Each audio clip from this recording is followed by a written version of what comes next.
Next on The Things We Do for Love. This is a story about a mother who became so frustrated after her young daughter's chronic illnesses went undiagnosed, she committed her life to protecting her family's health.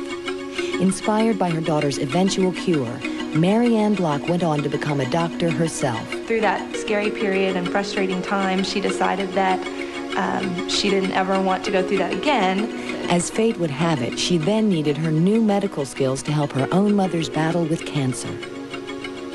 Now, the women in her family express their gratitude for the battles Mary Ann fought to keep them alive. Next on The Things We Do for Love.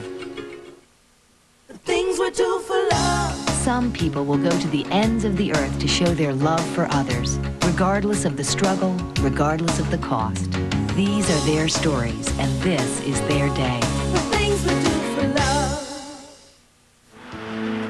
On a pleasant March afternoon in Dallas-Fort Worth, Mary Ann Block recalls the pain she endured when her only daughter, Michelle, was 3 years old.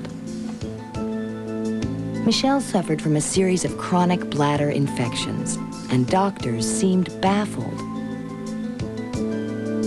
I got so frustrated. I got angry. I got sad. I mean, Michelle and I would leave a doctor's office, and I just remember I'd have to pull over to the curb, and we'd both just cry because it was just another dead end, another drug. Sadly, Mary Ann had no trouble getting prescriptions for Michelle's illness, but answers to the reason why her daughter was sick were hard to come by. Doctors would treat her with antibiotics, and she'd get well, and then she'd get sick again, and get well, and get sick again, and I mean, over and over and over and over again. I do remember a summer where I couldn't really leave the house, and that was certainly very difficult. I remember not always feeling as sick as I was, which made it hard too, because I felt like I should be able to go out, but when I did, I would get sick again. And so I often didn't feel like I should be stuck in the house, but it was necessary. The most frightening development occurred when one local specialist started treating Michelle with Valium and an antidepressant drug called Tofranil. I had a lot of bladder infections, and every time I would get better, they would come back, and the doctors put me on, I believe, Valium and some other serious drugs for a young child, I think 3 or 4 years old. Because of the infections, Michelle was having trouble controlling her bladder. The specialist explained his treatment to Mary Ann, but offered few details. The doctor was using the Tofranil to hold the fluid in Michelle's bladder. And the Valium? That, he told Mary Ann, would help relax the bladder. They're opposite one another. Why do you do that? And he just sort of patted me on the shoulder. Now, little mother, don't you worry about this. This is what she needs to do to get well. With family additions like Michelle's husband Reggie and her daughter Paige, Mary Ann's role of caregiver remains the driving force in her life. It's as true today as it was when she was dealing with Michelle's childhood illnesses. That drive led her to research the Valium Tofranil treatment at a medical school. She found that both drugs have potential side effects and that taken together, the side effects could be compounded. I couldn't take it anymore. I began to realize that doctors were not gods, and doctors did not know everything, and pretty much swore off medicine altogether. Well, I know she was really scared and frustrated because I think she felt like doctors were people that you should be able to trust. Michelle's medical problems continued as the drugs led to a low white blood cell count and immune system depression. Mary Ann pressed on with her research while trying to make Michelle's childhood as normal as possible. She was so tired of being sick. I mean, she was a real sociable kid and loved playing sports with her friends, and she couldn't do those things, and she was, missing some things. Because Michelle couldn't do the things she used to do, Mary Ann brought all kinds of new and wonderful things that she could do and made it fun and made it perfectly normal childhood. Mary Ann finally found an osteopathic doctor to help Michelle.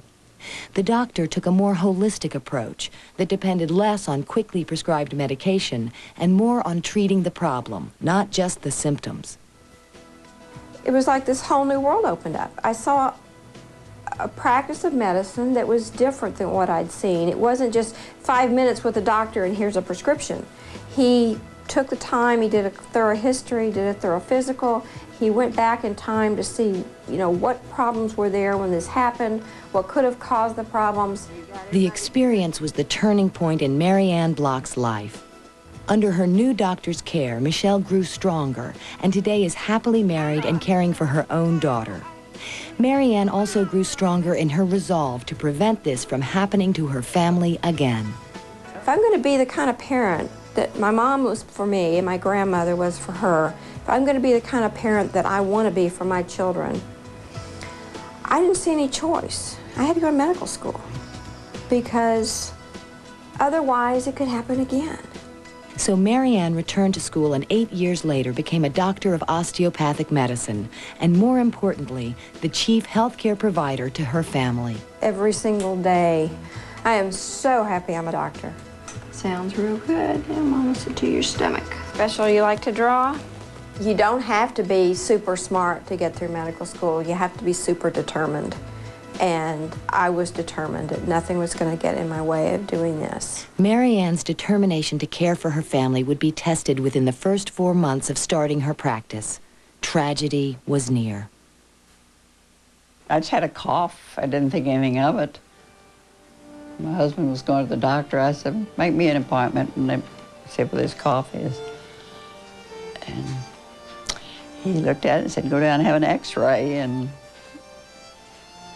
they said, go immediately to, I forgot what kind of doctor, and they checked, and I had cancer. The doctor came out and told us that she had lung cancer. And my dad fell into my arms and said, you know, I don't think I can live without her. And I realized at that very moment that if my mother died, my dad would too. At 75, her mother Cecile was given 6 months to live. Mary Ann frantically set about researching treatments to save her life. She helped Michelle when she was sick, and she certainly helped me when I was sick. 10 years later, thanks to Mary Ann's determination to find the best possible treatment under the sun, Cecile's cancer is in complete and total remission. I give her credit for saving my life.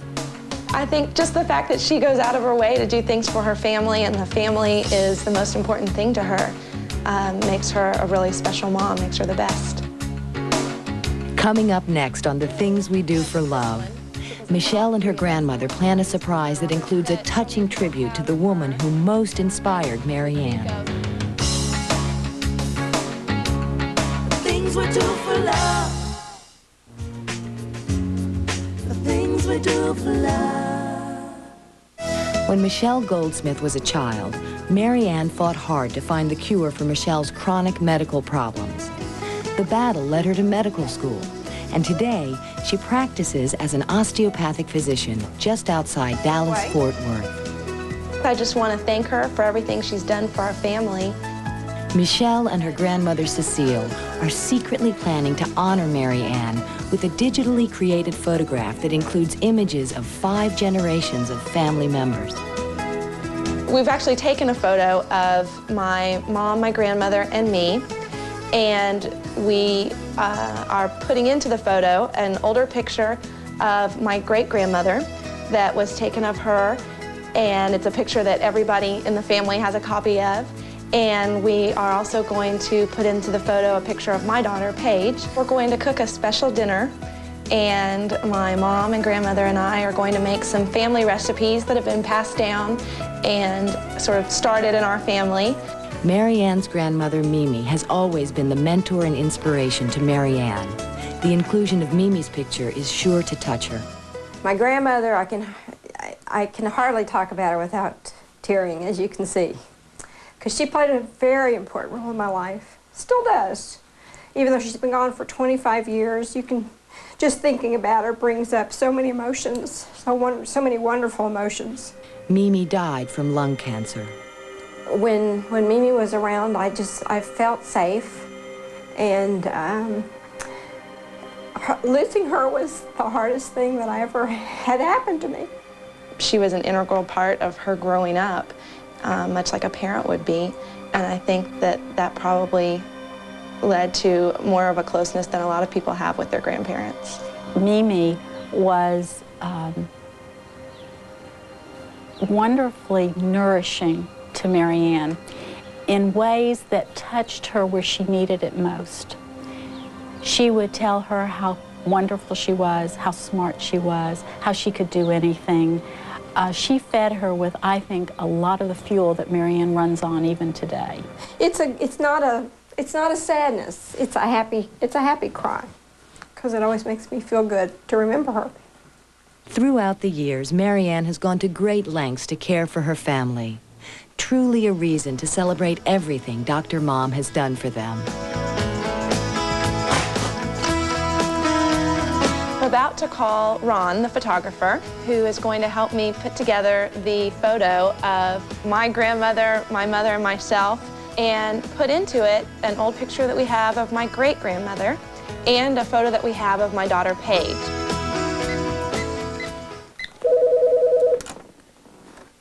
Hi, good morning, Barbo Studios. This is Ron. Hi, it's Michelle Goldsmith.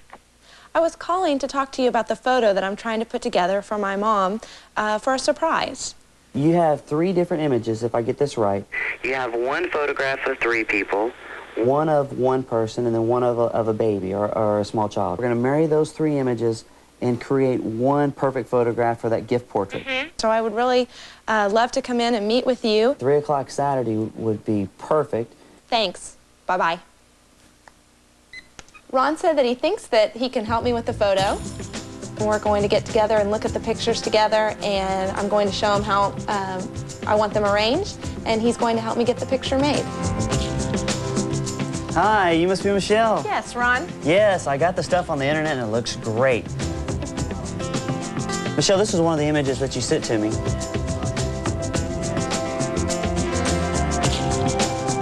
I like the background that you showed me a minute ago. Let's go back to that. I think she'll be thrilled with it and probably emotional about it.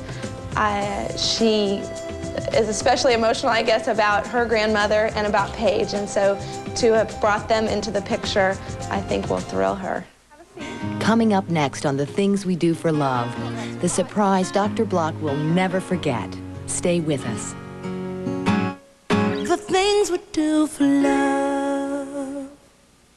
The things we do for love. It's the day of the big surprise, and Michelle has just returned from Ron's studio. Well, the picture looks great, and now I have the frame, and I'm going to put it all together.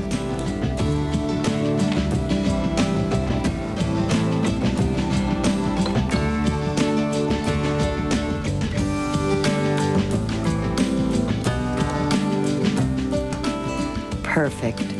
The photo is finally framed, and ahead is a busy afternoon of food shopping, cooking, and honoring Dr. Mom.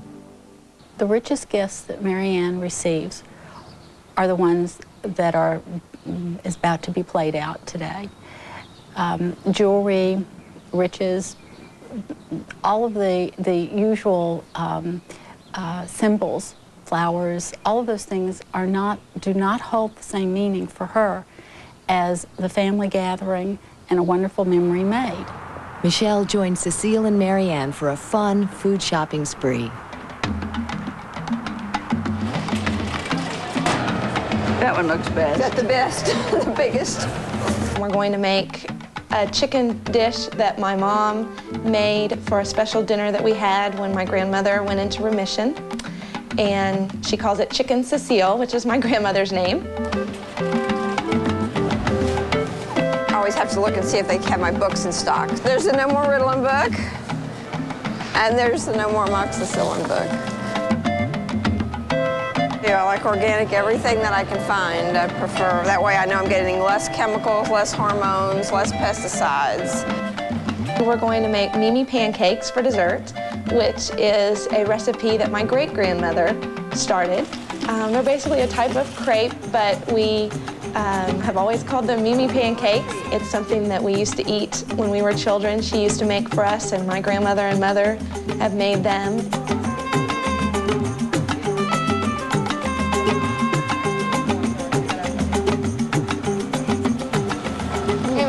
want some turkey pastrami?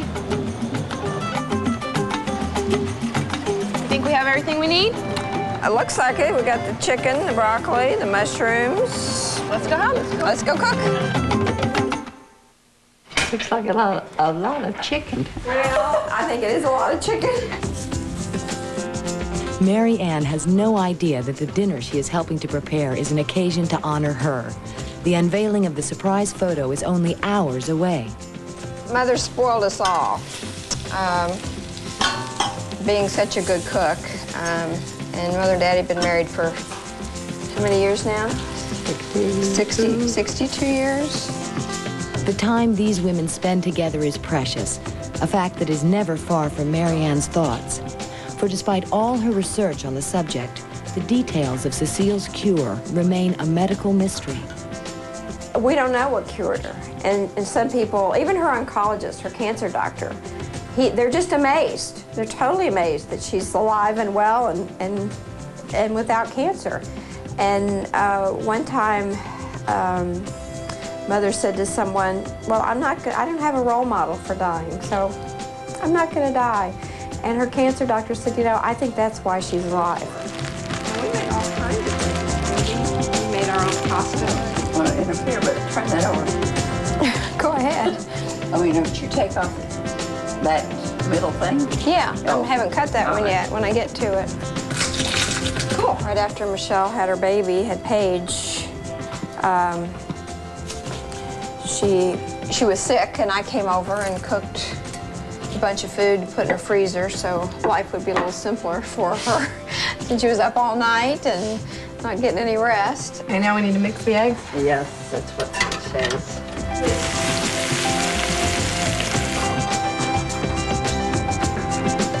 My mother always had a wonderful meal every night on the table, and always had, even though I was a picky eater, what I consider gourmet meals. You know, broccoli and hollandaise sauce and all things like that I knew my friends didn't eat like that at home every night. Is the chicken done? Yeah. I guess I just want to thank her for everything she's done for our family. Even when something's difficult, like medical school, she sticks with it over a long period of time. And I think that that's really unique about her, that she can stick with something and always see the positive. She just needs to cook.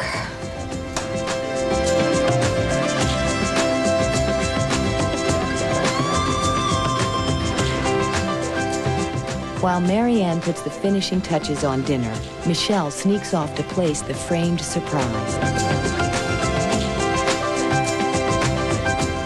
Are we about ready to serve? Yeah. You coming? I'm coming. We can begin. Okay. Have a seat. Actually, I have kind of a surprise for you. You do? That Mama and I have been working on. Really? Have a seat. Okay. You know how I feel about surprises. I just gave her a surprise birthday party. I open my Christmas presents and wrap them back up. Well, I kind of want to surprise you in a toast, so if everyone will join in with me. I'm going to make it simple, but I just want to thank you for everything you've done to make it so that we can all be here together tonight. Thank you. And this is a surprise. God.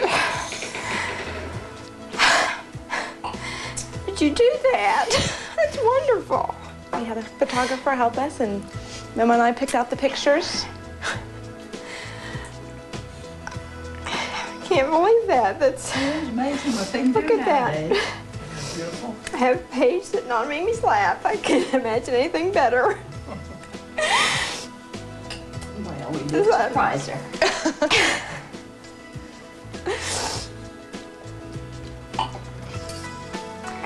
To see all of us, all 5 generations of women together, is really neat. And Michelle was really young when Mimi died, and I was always afraid that she wouldn't remember her, but I think she kind of does.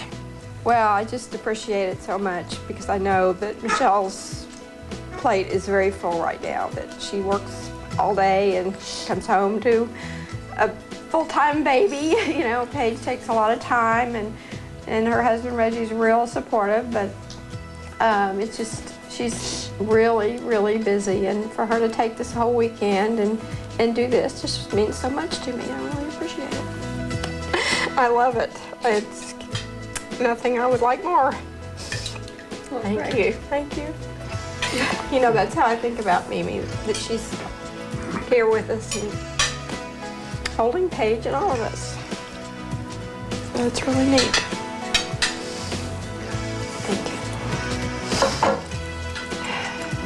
That thread that goes through us all, that love of family and that caring for one another, the respect that we have for one another is, that goes back to my grandmother. It's like she's still here, kind of still taking care of all of us.